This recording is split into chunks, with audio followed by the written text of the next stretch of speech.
తోచెను plus చుక్కలు అన్నప్పుడు ఛ స్థానంలో జా వచ్చి తోచెను జుక్కలు. ఇది ఏంటి? ధృత ప్రకృతికం మీది పరుషములకు సరళములగు అనేటటువంటి సూత్రం ఆధారంగా. ఇది ఆదేశ సరళం కాబట్టి ఆదేశ సరళానికి ముందున్నటువంటి ధృతమునకు బిందు సంశ్లేషలు అన్నప్పుడు తోచెం జుక్కలు.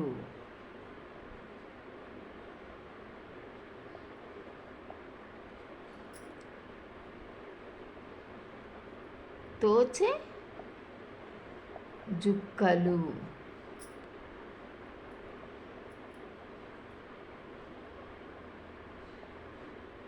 తోచెన్ జుక్కలు అనేటటువంటి రూపాలు ఏర్పడటం అనేది జరుగుతుంది. ఈ టాకి చూడండి, చేసెను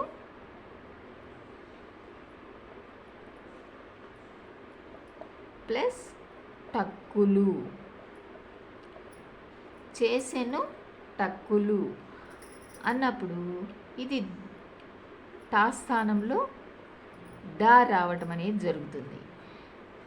చేసెను ప్లస్ డక్కులు. ధృత ప్రకృతికం మీది పరుషములకు సరళములగు అనేటటువంటి సూత్రం ఇంతకుముందు చెప్పుకున్నాం కదా సూత్రాలు. చేసెను డక్కులు. ఆదేశ సరళములకు ముందున్నటువంటి ధృతమునకు బిందు సంశ్లేషలు విభాషణగు అనేటటువంటి సూత్రం ద్వారా చేసెం డక్కులు.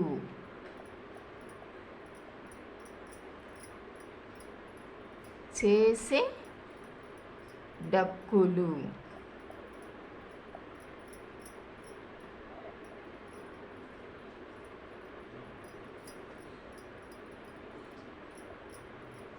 చేసెన్ డక్కులు సంశ్లేష వచ్చి అనే రూపము ఏర్పడటం అనేది జరుగుతుంది. ఇంకొకటి చూడండి, మనకి తాకి దా అనేటటువంటిది ఇక్కడ వచ్చేసరికి పాశమును ప్లస్ త్రుంచి.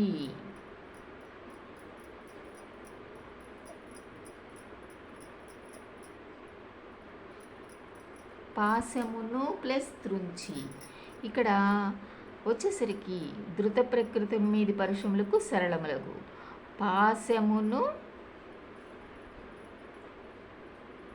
ప్లస్ ద్రుంచి. తా స్థానంలో దా వచ్చి పూర్ణ బిందువు ఏర్పడి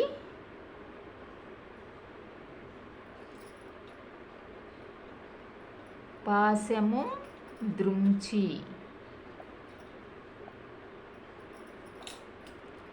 ఖండబిందు వచ్చి పాశము ద్రుంచి.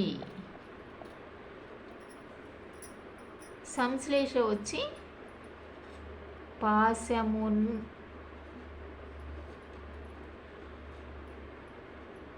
ద్రుంచి. పాశమున్ ద్రుంచి అనేటటువంటి రూపము ఏర్పడటం అనేది జరుగుతుంది. ఇక్కడ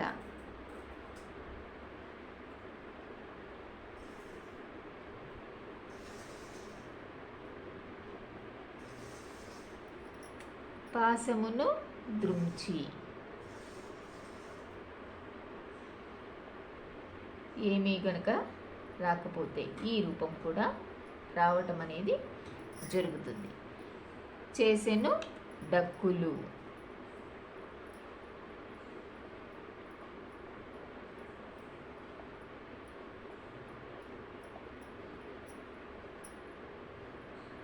తోచెను జుక్కలు.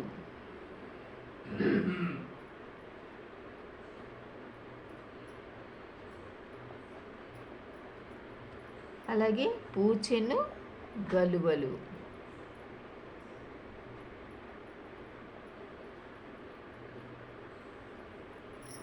అనే రూపాలు ఏర్పడటం అనేది జరుగుతుంది.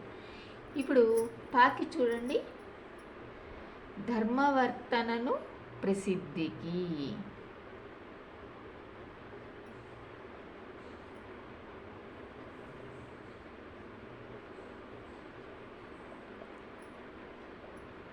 ప్రసిద్ధికి అన్నప్పుడు పాస్థానంలో బా రావటం అనేది జరుగుతుంది. ధర్మవర్తనను ప్లస్ ప్రసిద్ధికి అనేటటువంటి రూపం. పాకి బా అనేటటువంటిది ధృత ప్రకృతి కొమ్మిది పరుషములకు సరళములకు. ధర్మవర్తన ప్రసిద్ధికి స్థానంలో 0 వచ్చి ధర్మవర్తనం ప్రసిద్ధికి. ధర్మవర్తనను ప్రసిద్ధికి.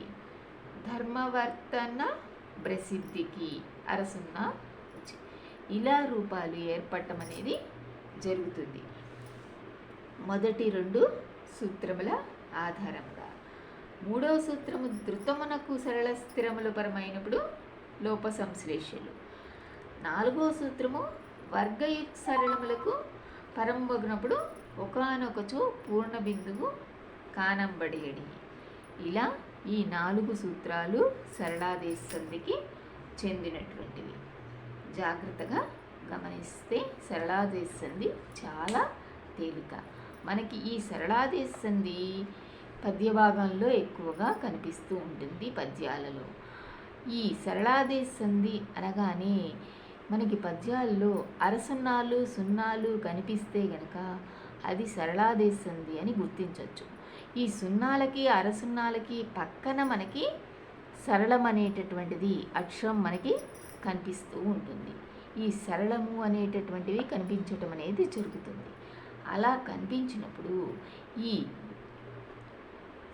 0 స్థానంలో ఖండబిందువు, అరసున్నా స్థానంలో మనం విడదీసినప్పుడు ధృతాన్ని పెట్టుకుంటాము. ఈ సరళ స్థానంలో పరుషాన్ని రాసుకోవటం అనేది జరుగుతుంది. ఈ సరళాలు పరుషాలుగా మారటం అనేది జరుగుతుంది విడదీసినప్పుడు. కలిపినప్పుడు మనకి సరళాలు కనిపిస్తాయి. ఈజీగా మనము తేలికగా గుర్తించటానికి అనేది జరిగేది పదంలో మనకి 2 పదాలకి మధ్యలో మనకి 0 అరసున్నా ఉంటుంది. ఆ 0 అరసున్నా పక్కన మనకి సరళాక్షరము కనిపిస్తుంది. సరళానికి చెందినటువంటి అక్షరం మనకి కనిపించటం అనేది జరుగుతుంది. దాన్ని మనం సరళాదేశ సంధిగా గుర్తుపెట్టుకోవచ్చు. ఇంతవరకు మీకు ఈ సరళాదేశ సంధి అర్థమైంది అనుకుంటాను. తర్వాత మనము పుంపవాదేశ సంధిని గురించి తెలుసుకుందాము. మా ఛానల్ని సబ్స్క్రైబ్ చేసుకోండి, లైక్ చేయండి, షేర్ చేయండి. ఇంకా మంచి వీడియోలు మీకు అందిస్తాను. ధన్యవాదములు.